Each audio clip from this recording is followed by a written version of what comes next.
For the last 4 years, Ole Miss has gone through a situation where KJ Jefferson has always been a thorn in the side of the team, somebody that grew up about 50 miles away from the school, wanted the offer, all of that. When Auburn's going to go through something similar, Quinshon's going home. We'll see how it goes. You are Locked On Ole Miss, your daily podcast on the Ole Miss Rebels. Part of the Locked On Podcast Network, your team every day.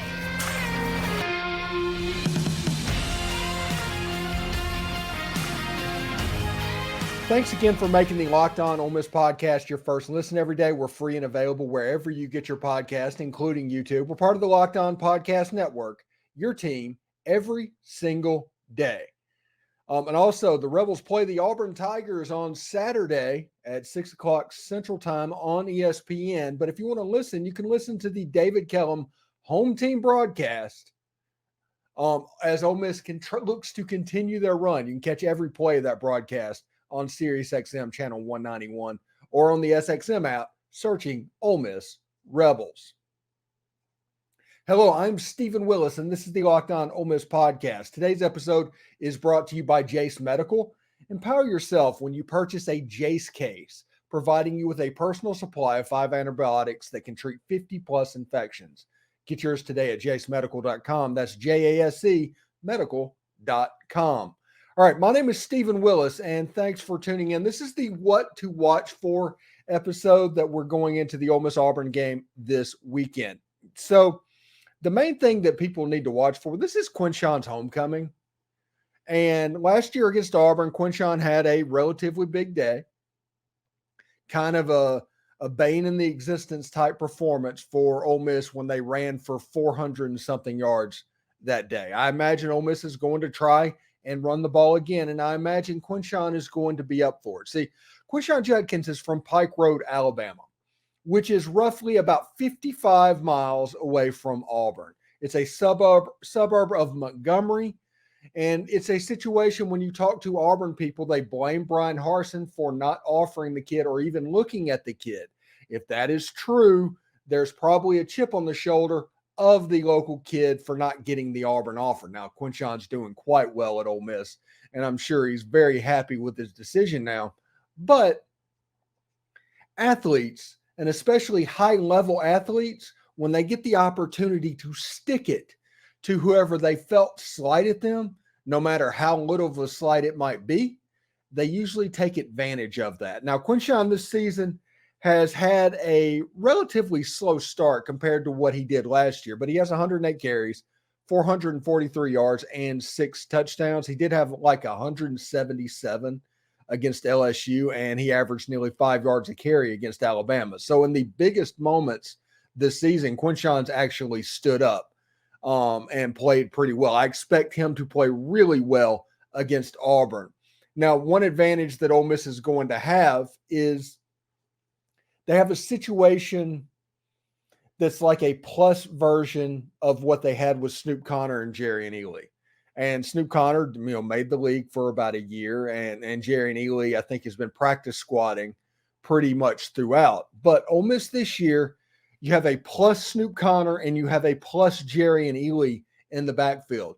There hasn't been a third name that's really popped up because whether Jam Griffin or Kedrick Riscano or any of those first two pieces are pretty dynamic. So Ole Miss, with the emergence of Ulysses Bentley IV, has been able to vary their offense a little bit. And you saw that against LSU. That Ulysses Bentley IV was kind of a player that helped unlock the defense against LSU. At the end of the game, LSU just wanted to quit. Ole Miss had over 700 yards of offense, 55 points, and could do essentially whatever they wanted to. Ulysses Bentley IV was a big part of that. Ulysses Bentley IV also helped Quinshon Judkins in his running attack as well. So these two players against the Auburn Tigers, I expect them to carry a good bit of the load for Ole Miss. I think the offense is going to look a little bit like it did a year ago. I think they're going to try and not necessarily force the run, but last year's game, Ole Miss had 3 100-yard rushers in that game, including Jackson Dart. So I'm looking for Ole Miss to kind of take advantage, use the thought of Quinshon Judkins going home, Ulysses Bentley being just an absolute mismatch on the outside of the field. Ole Miss realistically has, and I'm not even joking about this, but Ole Miss may have accidentally stumbled into what USC had in the early 2000s with Reggie Bush and Lindell White. That is the type of player that Ulysses Bentley IV has become. Just a game breaker type player that you have almost no hope of tackling one-on-one. But you have a situation with him and the Lindell White of a Quinshon Judkins to be a very effective member of the backfield. Now, I expect Auburn to absolutely key on the Ole Miss rushing attack. You gave up 400 yards rushing last year. Yes, you're going to key on that. And Ole Miss does have weapons on the outside throwing the ball. But one thing to watch for is how Ole Miss is using these running backs. Do they do some 20 personnel stuff? Do they do some 21 personnel stuff? Will you see Ulysses Bentley and Quinshon on the field at the same time? Will you see two tight ends on the same time? Is Hudson Wolf back to close to 100% to where he is going to get on the ball field? There are some questions that I have about Ole Miss's offense moving forward that's kind of interesting to where Ole Miss, what they could actually be in this game. I think Ole Miss is going to try and do their base stuff first, okay? They might have a couple of wrinkles like they did for LSU, but they're going to do things to try and set that Auburn defense up in a way that they can hit them with an explosive play. And we're going to talk about in the third segment how this game, probably more than any other game on Ole Miss's schedule, is a game that time of possession is important. And I will show you some stats and graphs and all of that stuff to where this game, Ole Miss has a chance to let it get like they did against Georgia Tech, and Auburn playing that game can keep Ole Miss's offense off the field, and it becomes a lot closer than it needs to be. It's just another way for this game to get a little bit hairy. And in the second segment, who is Auburn going to play at quarterback? That's one thing that people need to watch for, because Auburn's offense is going to look completely different, whoever's in at quarterback. We saw this as Ole Miss fans in 2012 with Bo Wallace and Barry Brunetti. We saw this game plan. We saw what was happening. The difference is Payton Thorne is not Bo Wallace. He's not. Bo Wallace was a good quarterback for a transfer from Arkansas State and East Mississippi. He got to Ole Miss and played at the SEC level and was a good quarterback for 3 years at Ole Miss. I think he's the all-time total offense leader. That's not Payton Thorne. Payton Thorne is not doing it. I think he's throwing for about 100 yards a game this season. And we will talk about that when we come back as well. But right now, I do want to let you know that this show is brought to you by Jace Medical. Today's world is stressful. It just is. And no one can be sure that you're able to get the antibiotics you need when you need them, thanks to supply issues and other problems around the globe. They're just popping up everywhere. You can't count on anything. But I have some good news for you. That can be a thing of the past with the Jace case from Jace Medical. Empower yourself when you purchase the Jace case, providing you with a personal supply of 5 antibiotics that treat 50+ infections. Get yours today at jacemedical.com. That's JASE medical.com. And if there's a promo code, it's Locked On College. Use that as well. Now, also, this show is brought to you by the FanDuel Sportsbook. It is the America's #1 sportsbook. Right now, new customers get $200 in bonus bets guaranteed when they place a $5 bet. That's pretty cool. That's $200 in bonus bets, win or lose. If you've been thinking about joining FanDuel, there's no better time to get in on the action. The app is easy to use, and there's a wide range of betting options, including spreads, player props, over-unders, and more. Like Ole Miss is currently a 6.5-point favorite on the Plains, and the over-under is about 56.5. That's pretty cool as well.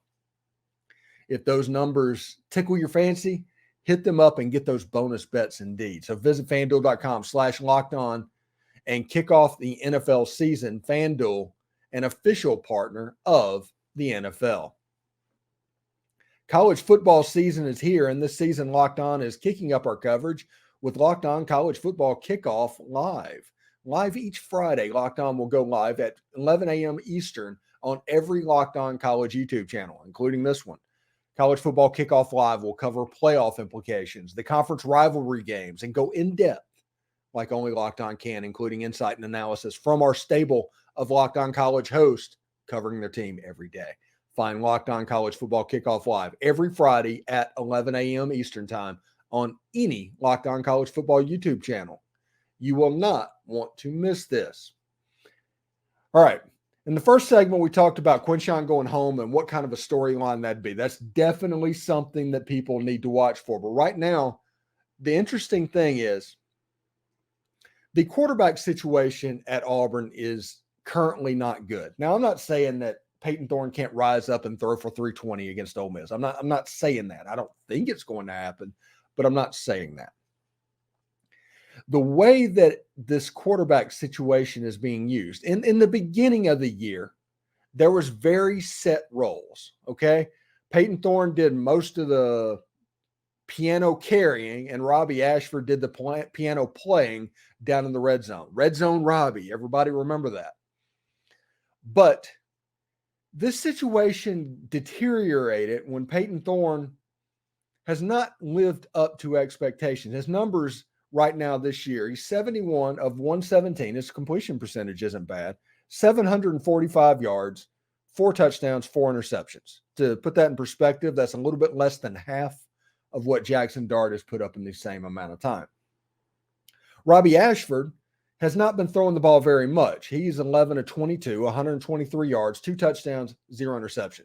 Robby Ashford is almost a dead ringer for what Barry Brunetti did at Ole Miss. That's what Robby Ashford's doing. And he's doing it at a level that's probably acceptable for Hugh Freeze. If Hugh Freeze had the starting production from Payton Thorne, this team would be pretty good. And also, how big of a personnel move was it for the Grove Collective and for Lane Kiffin to win the battle for Spencer Sanders? Can you imagine a quarterback like Spencer Sanders at Auburn on this team? Because honestly, I'm not saying this team is a quarterback away from being good. That's not what I'm saying. Nobody hear that. I'm saying this team is a quarterback away from being competent.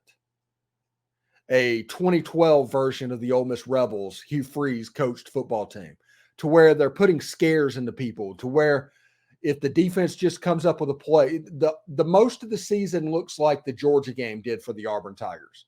That's what Spencer Sanders would look like.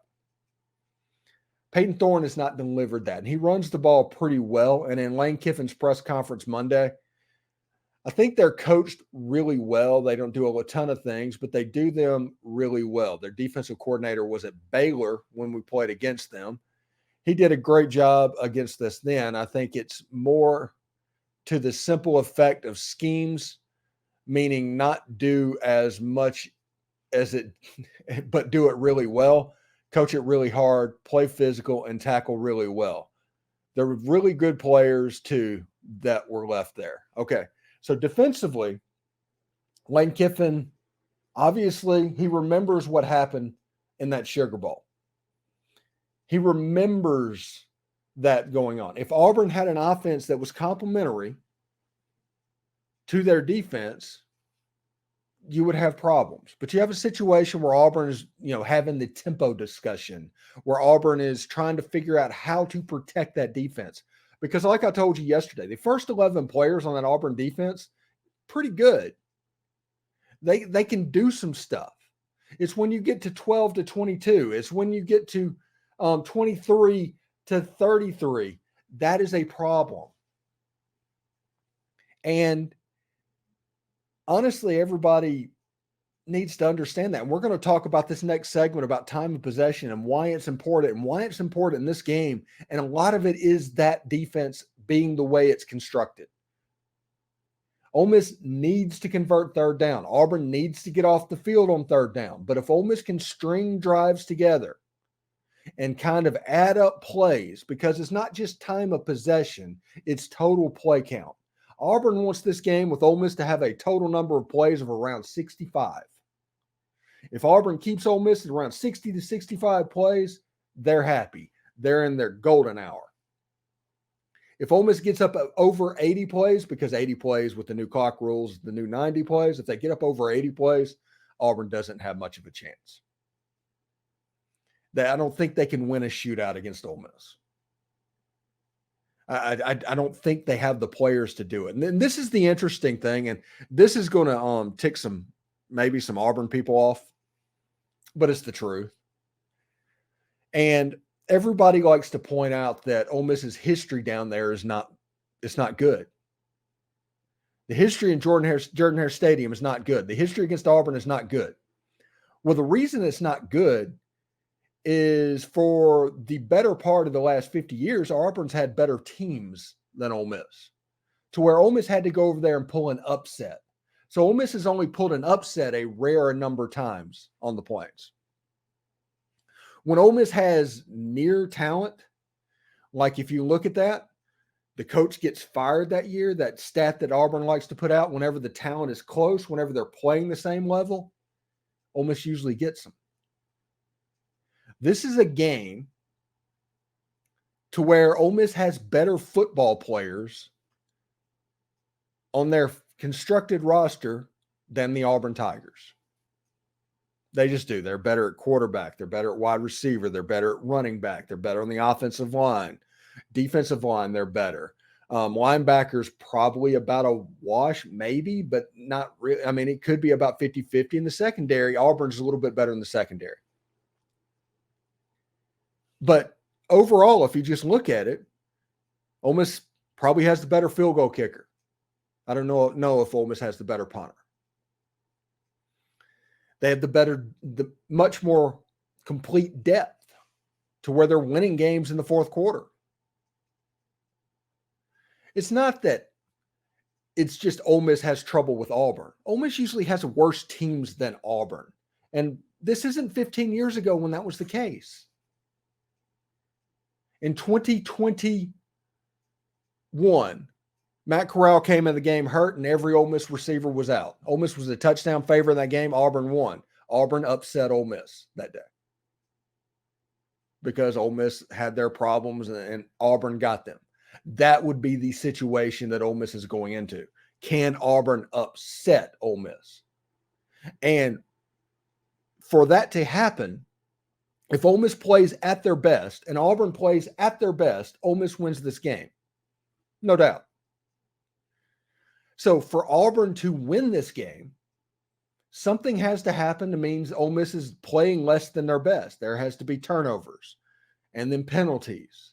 And then eventually Auburn is going to catch up and it's going to become a little bit of a game.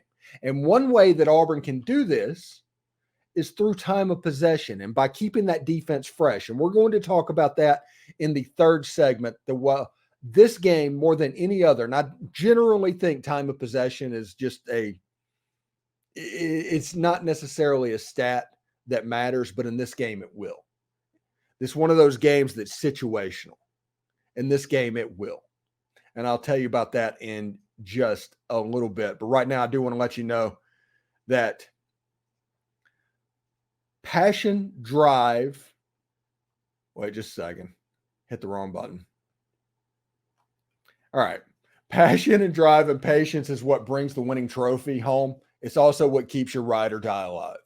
eBay Motors has everything you need to maintain your vehicle and level it up to peak performance. From superchargers, roof racks, exhaust kits, LED headlights, and more. Whether you're into speed, power, or style, eBay Motors has you covered. With over 122 million parts for your number one ride or die, you will always find exactly what you're looking for. And with eBay's guaranteed fit, your part is guaranteed to fit your ride every time or your money back. Because with eBay Motors, you're burning rubber, not cash. I like that line. With the parts you need and the prices you want, it's easy to turn your car into the MVP and bring home that win. Keep your ride or die alive at ebaymotors.com. Eligible items only. Exclusions apply. eBay's guaranteed fit is only available to U.S. customers. Also, the Rebels play the Auburn Tigers Saturday at 6 o'clock Central Time. It's a chance to listen to David Kellum and the Rebels' hometown crew as the Ole Miss Rebels look to continue their run. Catch every play of the Rebels' home team broadcast with SiriusXM on Channel 191 or on the SXM app, searching Ole Miss Rebels. Hello, I'm Stephen Willis, and this is the Locked On Ole Miss podcast, and we are doing our What to Watch For episode type before the Auburn Tigers. We talked about Quinshon Judkins returning home and why that is going to be a major storyline in this game, and I expect Quinshon to play really well on the Plains at Auburn. I imagine Quinshon's been to games at Auburn. I imagine he probably thought that he might end up there at some point in his life. He's going to go there with a little bit of a chip on his shoulder. And also, who plays quarterback for Auburn? Is it Payton Thorne? Is it Robby Ashford? Is it Holton Grenier, however it's pronounced? Who plays quarterback for Auburn? That is going to be the interesting question. But the next thing that we're going to talk about is, that I like tempo. Everybody knows that I like tempo. I'm a tempo guy. I think time of possession is the most meaningless stat in the history of football, except in this case. Auburn is going to look to steal possessions, and they are going to play the game where they snap the ball under 10 seconds every play to try and drain that clock because they're hoping for a 2017 game that they can somehow squeak out. Now, that isn't a shot at Auburn. That's just the truth. So time of possession means not necessarily allowing them to drain that clock. It's not about keeping your team fresh and all of that stuff. It's about not allowing them to drain the clock. If you look at Ole Miss this season, this is from their box score in their last 5 games. I did not put the Mercer game up because it just didn't matter. Ole Miss had 25 minutes of time of possession against Tulane, 20 minutes and against 20 minutes, 43 seconds against Georgia Tech, 25 against Alabama, 30 against LSU, and 27.5 against Arkansas. They did not allow Arkansas to play slow. What Arkansas was trying to do, and what Auburn is going to try and do, is what Georgia Tech did. And Georgia Tech kept the ball for nearly 40 minutes. Ole Miss had the ball for 20 minutes and 43 seconds. Ole Miss used explosives to kind of close that game out in the fourth quarter. But let's not forget, at the beginning of the fourth quarter, it was a 24-17 game. The defense played pretty well. And also, when you put these stats up here, that time of possession and Georgia Tech's ability to just string together first downs got them nearly 500 yards of total offense. And if you look at what Ole Miss has given up defensively, other than LSU, because LSU does that to everybody, they're just dude. You need the time possession in that situation as well. But they only gave up 342 against Tulane, 356 against Alabama, and 286 against Arkansas. Defense played pretty well. And I'm expecting the defense to play pretty well against Auburn. But Auburn is going to use the Georgia Tech model. I imagine they're looking at the film of that Georgia Tech game pretty consistently as a way that they can attack Ole Miss's defense in a way similar to what Haynes King did. That's the game I think Auburn is going to look at. So a lot of the stuff that you saw Georgia Tech do to where they tried to get you in 2nd and 6, 3rd and 2, and just pick up the first down and just slowly and methodically move down the field. Now, a lot of that depends on whether or not you can be good offensively and not commit penalties and give up sacks and things like that. But that is going to be the game plan most likely that Auburn uses against Ole Miss. Arkansas tried to do it. They tried to do that same thing, by the way. And they were unable to do that and gained less than 300 yards, and the defense really stood up on their head. They played really well against Alabama. Like I said, other than the LSU game, the defense has played pretty well. I think they're 4th in the SEC in defensive scoring efficiency. They're 2nd offensively, and that tells you exactly why they're 5-1. But if you look at these numbers, right here, Ole Miss needs to probably be around the 27 mark in time of possession. They don't need to win the battle, but they need to not Georgia Tech it to where they only have the ball a third of the game. It can't be a situation where Auburn keeps the ball 2/3 of the game. You need to figure out a way to get them off the field as much as possible. And with that offense, it's insanely possible. But Hugh is going to scheme some things up in this football game. It's going to happen. Auburn is going to make some plays. You're not going to shut out Auburn.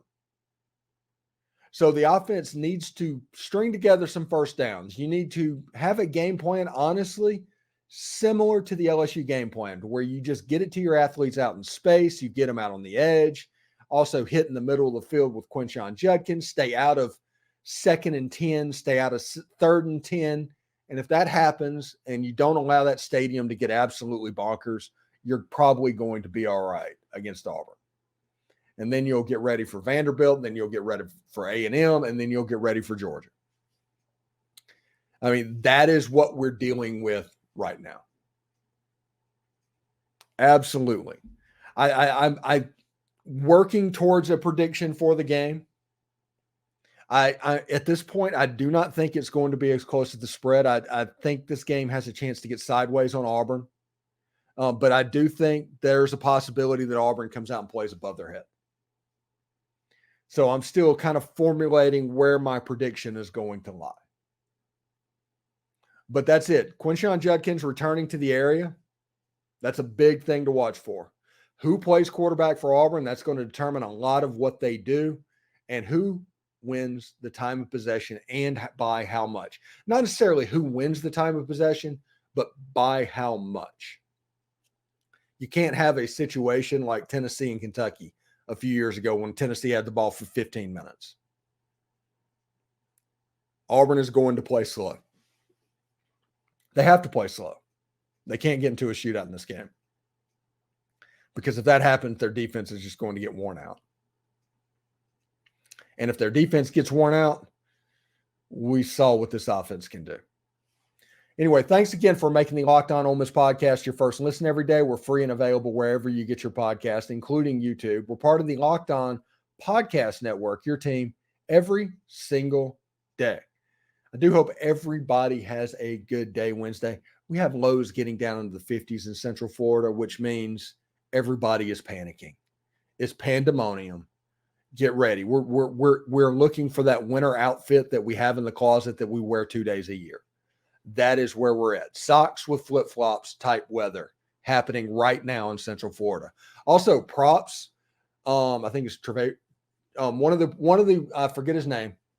One of the players that is committed to Ole Miss, and I will have this by the time it happens, is going to the Under Armour All-American game, which means we're in business. Means I am going to be there. I'm going to get the interview. I'm going to be at practice. All of that stuff for the U.S. Army, or not the U.S. Army, the Under Armour All-American game. So I'm pretty excited about that. And we're kind of trending towards bowling in Florida. So if Ole Miss can continue this, I'll be at that game as well. Should be a lot of fun. And I hope everybody is just having a fantastic Wednesday. Tomorrow, crossover with Zach Blackerby. It should be pretty great, honestly. We'll see you then. Hotty toddy.